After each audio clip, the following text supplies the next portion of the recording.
It's the summer of 1981, and your dream has come true. You're at Disneyland. Overcome with excitement, you can barely contain yourself and don't even know what to do first. As you walk bewildered through the park and among all the people, rides, and attractions, something catches your eye. It's a poster, but it's not a poster for a movie or a ride. It's something different, something that looks right up your alley.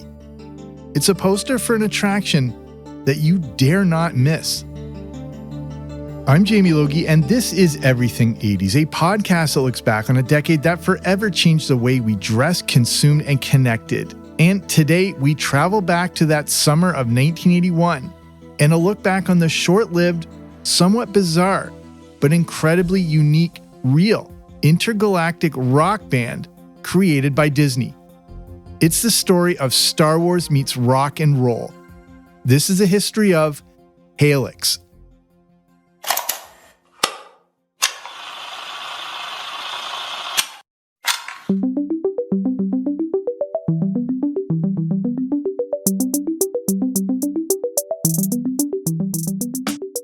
What do you get when you combine Star Wars, Kiss, New Wave, Disney, Disneyland, Wookies, Guardians of the Galaxy, Tron, and rock music? You get Halyx, a Disney-created, real-life science fiction rock band meant to capitalize on Star Wars and hopefully lead to something pretty big. Even though this story takes place in 1981, it really starts back in 1977 with the phenomenal success of Star Wars. It's not only a movie that shattered box office records and became a cultural phenomenon, but it created an entirely new fandom. Science fiction has always been popular, but not like this. George Lucas ushered in a new world that seemed so deep and vast that an entire generation was instantly hooked. But back in 1977, the Star Wars universe, as it were, was limited to just one movie, A New Hope. Kids, teenagers, and adults were instantly invested in this new world, and they wanted more. But they would have to wait until 1980 and the release of one of the greatest follow-ups in movie history, The Empire Strikes Back. But if you're a Star Wars aficionado, you know something else existed between the two. Something that could be considered more of a disturbance in the Force. And that was the infamous Star Wars Holiday Special. Star Wars was such a gigantic hit that George Lucas wanted to keep it in the public's mind as we waited for the next movie. In the late 70s and going into the 80s, Star Wars wasn't yet a franchise, and the time between episodes 4 and 5 was kind of like a barren wasteland, with fans unaware of what this thing would truly become. Lucas wanted something that would continue the Star Wars mythology, keep us satiated, make sure we didn't forget it, and help to sell toys until The Empire Strikes Back. But that didn't exactly go as planned. What we got was the Star Wars Holiday Special, a ludicrous 1970s variety musical special that is considered one of the worst things to ever air on television. What aired on the night of November 17, 1978, came and went like it was a bizarre fever dream. Fortunately, in 1980, our collective minds would be blown with The Empire Strikes Back, a movie that wasn't just a rehash of the successful original, but took the franchise in a more intense, darker, and more character-driven direction. For people who were already invested in Star Wars lore, The Empire Strikes Back took all of that to yet another level. George Lucas had introduced a vast and layered universe that fans just couldn't get enough of. And at the end of Empire, as Luke, Leia, and the droids stood looking out into space, we knew there was at least one more chapter to come. But that was still years away. As the 1980s began, the love of science fiction, specifically Star Wars, was as hot as it had ever been, and people were looking for more content. This is when Disney saw an opportunity, and this is how Halyx was born. Even though the world of Star Wars is set in a different time and in space, music is still a part of their world. From the Cantina Band to the Max Rebo Band that were the in-house performers for Jabba the Hutt, music is clearly part of space life. There were also songs like This Minute Now and Good Night But Not Goodbye from the Star Wars Holiday Special. In 1980, there was even Christmas in the Stars, a Star Wars Christmas album. This is a real album that featured Anthony Daniels as C-3PO and R2-D2, and it's a futuristic Star Wars take on Christmas songs. The album, that also features a young John Bon Jovi, was not only a bestseller, but hit number 61 on Billboard and stayed in the chart for 6 weeks. The song What Can You Get a Wookiee for Christmas When He Already Owns a Comb even entered the Billboard Top 100 singles. Keep Wookiees in mind for a bit later on. The point is that it seemed as if science fiction and music could coexist well. And that's what Disney wanted to create, a science fiction rock band. But what would it sound like exactly? And just as importantly, what would it even look like? One band that was still super hot going into the 80s, especially with their stage show, was Kiss. The production, pyrotechnics, and appearance of the band made Kiss a remarkable spectacle. Despite their comic book-like appearance, Kiss was a straight-up rock and roll band. But the new wave sound was also big at this point in the early 80s. In the documentary Live from the Space Stage, a Halyx story by Defunctland, we learned that the formation of a band wouldn't necessarily be based on talent, but more on presentation and appearance. A Disney intergalactic sci-fi band needed to be about show and spectacle. This would lend itself to not only being a Disney attraction, but maybe it could go out on tour, and possibly something on television. If this thing was a success, it could go the Kiss route, leading to not only tours and album sales, but an endless amount of merchandise. I connected with Matthew Serrano, director of the documentary Live from the Space Stage, and we'll get some insights from him as we go. One of the first insights from Matthew was there just wasn't a whole lot of time to get this thing off the ground. And he told me that behind the scenes people said they began working on the project as early as January of 1981, with the goal of launching it that summer. The concept was going to be very unique, and it would require a perfect cohesion between legitimate music and stage performance. Debuting the unique new project at Disneyland would also be the perfect way to test the waters, see what potential the group had, and hopefully turn it into a full album. So that's the basic platform. But what would this band actually look like? Carson Van Osten, a Disney artist who was also a musician, started working on some sketches to bring the idea to life. Van Osten also helped to create the cartoon series The Wuzzles. Under the band name Starfire, a combination of human and intergalactic performers were sketched out to make up this science fiction band. Like Star Wars, humans often interact with aliens and droids, and it made sense to continue this on into a musical group. Guardians of the Galaxy, but with instruments, is really one of the best ways to describe this unique project. Okay, but who or what would make up the members of this group. This was to be a true band, so some legitimate talent was needed. A call went out for musical performers.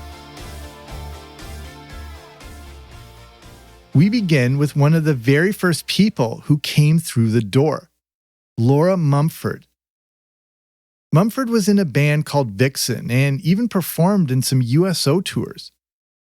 In his blog, Jim Magon, who was involved with the creation of the band, noted that Laura Mumford was like a punk rock Snow White. Mumford, a professional and incredible singer, sounded a bit like Pat Benatar, Ann Wilson from Heart, and even a bit of Janis Joplin. But Mumford still had her own original, unique, and powerful sound. She was chosen to be the lead singer of the new project. Next came the keyboard player, kind of a part droid, part vehicle. Since the keyboard player often remains in one fixed position, the decision was made to make them more mobile. Several keyboards were mounted onto a golf cart-like vehicle that was designed to look more futuristic, almost like a mini spaceship. The keyboard player eventually was given the name Mott Relum, a backwards spelling of real-life keyboardist Tom Miller. Miller, who was also married to Laura Mumford, took on the role of this robotic keyboard player, which included wearing a full stormtrooper-like costume. The direction of the band was going to be all about theatrics and spectacle. And if a robot keyboard player wasn't enough, another creature would take on the role of the bass player. A creature that stood out not just physically, but maybe the most recognizable member of this entire project.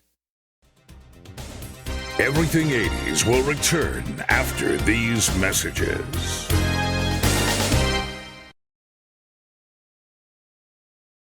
Kiss had the towering Gene Simmons on bass.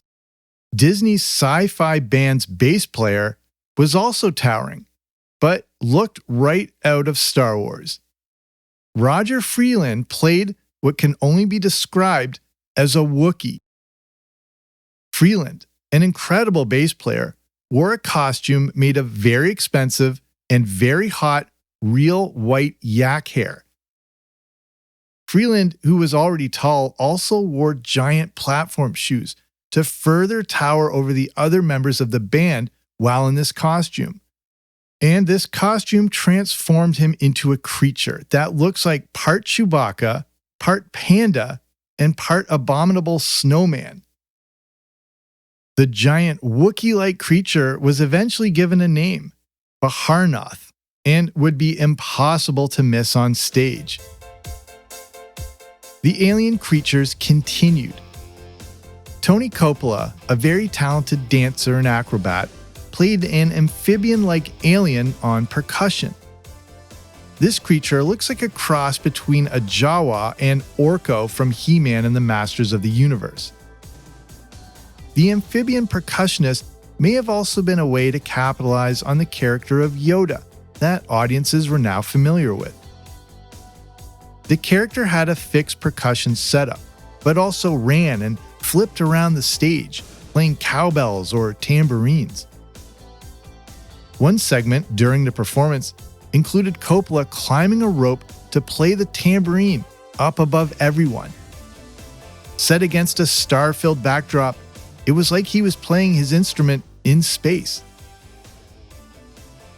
Other members of the band included human performers, Bruce Gowdy on guitar, Brian Lucas on drums, and Jeanette Klinger as a backup singer. The human members of the band still had to wear futuristic-looking costumes to make it look like a true intergalactic ensemble, a Guardians of the Rock Galaxy, if you will. Despite the focus primarily being on presentation at first, the band quickly became a collective of extremely talented artists. And as over-the-top as a Star Wars rock band concept may seem, this was Disney after all, and the group had access to the best costume makers, choreographers, and stage designers in the industry. Not to mention, they had Disneyland at their disposal. But as director Matthew Serrano has already mentioned to us, they just didn't have a lot of time. And now, with the band members in place, what do you call this ragtag group of intergalactic musicians? The band started under the name Starfire, but additional names were kicked around, including Squad and Strike. But the decision ultimately was to go with the name Halyx. The pieces are coming together, but someone needed to be in charge of this whole production. Someone who could marry the world of real music, but incorporate the Disney production aspect. Enter Mike Post as a producer. Post, a composer, created some of the greatest TV theme songs of all time, including Quantum Leap, LA Law, Law and Order, Magnum PI, Hill Street Blues, and the A-Team. Post also produced the album Van Halen 3. Okay, everything seems to be in place, but we're almost forgetting the most important thing: songs. Disney and music, of course, go hand in hand, and Disney Records goes back to the 1950s when it began as Disneyland Records. This division of Disney not only released movie soundtracks, but albums featuring music from various TV series and even original works like the Mickey Mouse Disco album from the late 70s. Yes, that was a real thing. In 1981, Bambi Moe began working for Disney Records. Since Disney had never created a rock band, a variety of songwriters were brought in to try and create a bunch of songs that would fit the vision for a science fiction rock band. Halyx didn't have a lot of time to rehearse or have the luxury of gigging in tiny clubs for a few years like other bands did. Matthew Serrano shared with me that the band had only at least a month to rehearse, and those rehearsals took place at the Disney studio in Burbank. Despite the time crunch, the band still developed a strong and dynamic sound. To me, Halyx has a bit of a Rush sound to it, a little Dream Theater with a touch of Van Halen, but still created something unique. And having Laura Mumford on lead vocals brought it all together. Rehearsals for Halyx also took place around the same time that another futuristic Disney project was being created. A project that members of Halyx got a sneak peek at. A film that would come out the next year called Tron. So now with everything finally in place, where exactly would Halyx play? Disneyland was full of stages where musical acts played for a short time before visitors moved on to check out other attractions. A lot of these stages featured acts like barbershop quartets or the clean-shaven sounds of Hooray for Everything. Halyx, however, would be something completely different. Fortunately, they found the perfect venue to showcase them: Tomorrowland. Tomorrowland was home to Space Mountain, which also featured the Space Mountain stage. It was the perfect setting and connection to all things space and the future. This is where Halyx would play. But Disney wasn't exactly sure about it. In Live from the Space Stage, we learned that Disney preferred recognized bands from the area to perform on the Space Mountain stage, which was the biggest one in the park. They weren't sure about having an unknown band take center stage. And they also had to get the word out. A new, unknown, and very unorthodox band meant promotion was paramount. But Matthew told me that the primary promotional focus was just posters throughout the park. But they came up with a poster for Halyx that looked right out of Star Wars. The illustrated poster featured Laura Mumford and the band behind her in space with planets in the background and beams of light coming out of the guitars. Very similar to the one of the famous original posters for A New Hope featuring Luke with a beam firing upward out of his lightsaber, Leia and the droids alongside him, and Vader and the Death Star in the background. The poster also shared the following info. It says, now appearing, nightly, Monday to Friday at Disneyland, Tomorrowland Stage, Summer, 1981. Besides the posters, there was one TV commercial and some ads taken out in newspapers. But on June 21st, 1981, it was time for the world to meet Halyx. How would it go? There were so many variables to consider. It wasn't just a musical performance, but one that had to be synchronized with lighting, effects, and stage production. It was a rock show, Broadway, and Disney attraction all rolled into one. What audiences saw was pure 1980s electric guitar-driven synth rock, and the band launched with a 9-track set list. The 30-plus minute performance included songs like Lightning, Another Light, Anytime at All, and a pretty amazing synth song named after the robotic keyboardist Mott Relham. Some other songs included Just About Had It, What's It He's Hiding, I See the Light, and Hey There Boys. It was going to be tough to get the attention of visitors who were passing by on their way to the next attraction or grabbing something to eat.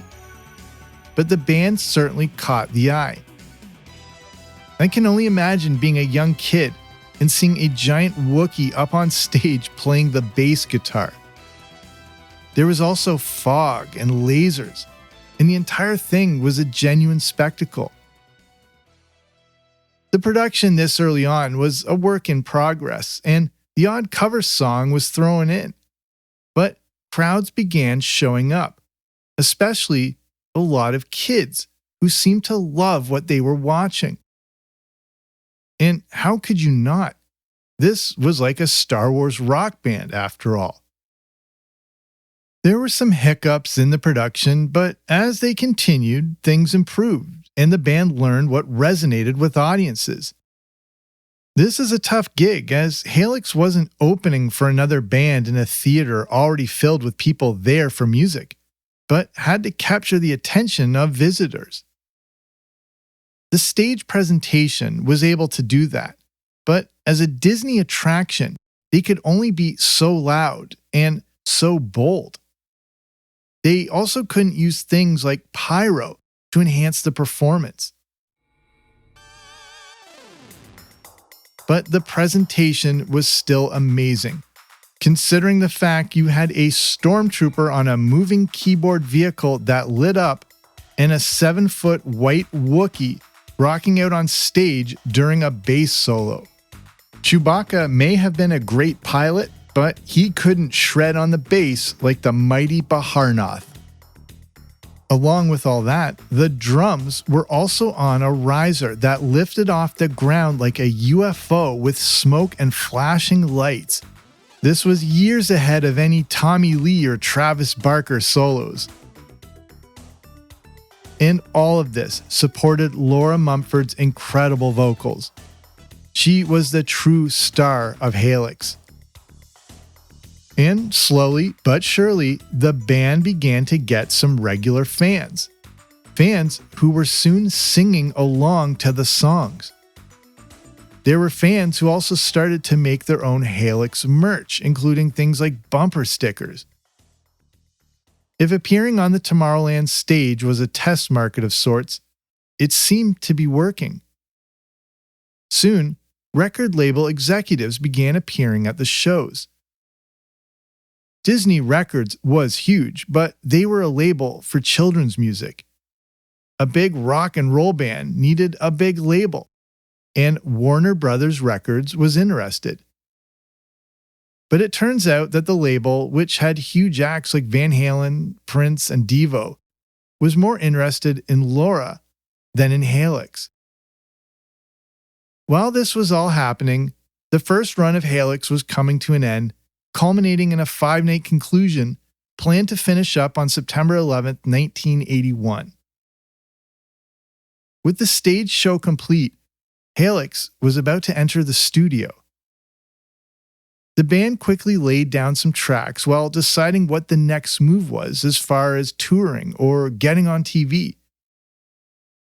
But things were changing at Warner Brothers Records, including the hiring of a new president. But also, things were changing in the record industry. We know how much the music landscape has changed today as far as the diminishing of physical album sales, but this concern was also happening in the early 80s. A November 1982 New York Times article noted that there had been a sharp decline in the sales of pop music records, and also the practice among young people of taping music rather than purchasing records. With a new leader at the helm, changes began to happen at Warner Brothers Records. With the executive that signed them now gone, Halyx is dropped from the label. This was obviously disappointing. In that New York Times article, the new president of Warner Records said, quote, "I'm willing to bet on good new talent and take my chances with it because I believe that good talent always makes it, even if they don't seem commercial initially," unquote. Halyx and Laura Mumford seemed to check all those boxes and had clearly resonated with audiences at Disneyland. But were they dropped because the audience was young and not buying as many records as before, or because the band was too gimmicky? Either way, Halyx had hit a dead end. And their residency, if you will, at Disneyland was over. Things weren't looking too good. Before they knew it, Halyx was done, and the members of the band went their separate ways. This was especially unfortunate for Laura Mumford, who was waiting for more opportunities that just didn't seem to come. Mumford unfortunately passed away in 2011, but is still remembered fondly to this day and regarded as an absolutely tremendous talent. Fans from that era and new ones who have recently discovered Halyx have come to love the unique band and attraction and the lead singer of the whole thing. A few years ago, there was even a petition on change.org to the Walt Disney Company to posthumously grant Laura the Disney Legend Award and to, quote, recognize her contribution to the imaginative spirit that continues to make Disneyland the happiest place on Earth and perhaps even the happiest place in space, unquote. The story of Halyx leads to another unique and often forgotten Disneyland attraction from 1986. It was part movie, part ride, and part attraction, written by George Lucas and directed by Francis Ford Coppola. It was called Captain EO, and it starred Michael Jackson. I have a previous episode all about Captain EO, and the interesting connection here is that the Tomorrowland stage that showcased Halyx was eventually torn out to build the Captain EO Theater. And yet another interesting connection here comes from someone I mentioned earlier in the show, Bambi Moe from Disney Records. She has told the story that while Michael Jackson was at Disney working on Captain EO, he requested to meet her because he heard Disney had a real-life Bambi. So what is the legacy of Halyx? The thing is, there just isn't a lot of content out there. There aren't any recorded singles, albums, or official Disney footage. For years, there wasn't much proof this thing ever even existed. But in our modern era, some content has been revealed. But again, there's not a lot of it. Some of the only Halyx footage available is from some home movie recordings shot from the audience and some bootleg audio floating around on YouTube. Were any demos actually fully recorded, and if so, what happened to them? Did Disney ever film the entire production for a future TV special or home video release? Matthew Serrano shared with me that the only thing Disney Archives has on the band is some of the newspaper advertisements. But over the years, more interest has grown in Halyx. And it's surprising that more never came of it, as the entire thing seems tailor-made for its own Halyx franchise. The concept lends itself perfectly to not only music, but TV specials, an animated series, toys, video games, and comic books, but also explorations of the backstory behind the characters and the worlds they come from. Where are they all from? How did they meet? Where did they end up living and performing? Or did they travel around the galaxy, spreading their rock music to different worlds or systems? There's a deep history in there somewhere, a full Halyx universe waiting to be discovered. Today, Halyx is remembered fondly by those who grew up then and also by people who have just discovered it and are mesmerized by what they've found. There are even Halyx music video tributes and covers of some of their songs by people who love this unique project. And Disney is aware. Matthew Serrano also shared this with me, quote, "I do see Halyx making a return in some way, shape, or form. Many people at Lucasfilm know of the band now and have seen the documentary. And many people at Disney and even Imagineering, that's the division that builds all the theme parks, resorts, and attractions, know of the band. In fact, the band got name-dropped at an Imagineering panel by Scott Trowbridge at the last Star Wars celebration in Anaheim," unquote. Scott Trowbridge is the portfolio creative executive for Walt Disney Imagineering. Halyx has a history and a legacy that lasts to this day, especially when it comes to Disney and music. Matthew also shares with me that a big part of that legacy is all the musical talent Disney has produced since then, as Halyx was their first attempt at creating a legitimate musical thing.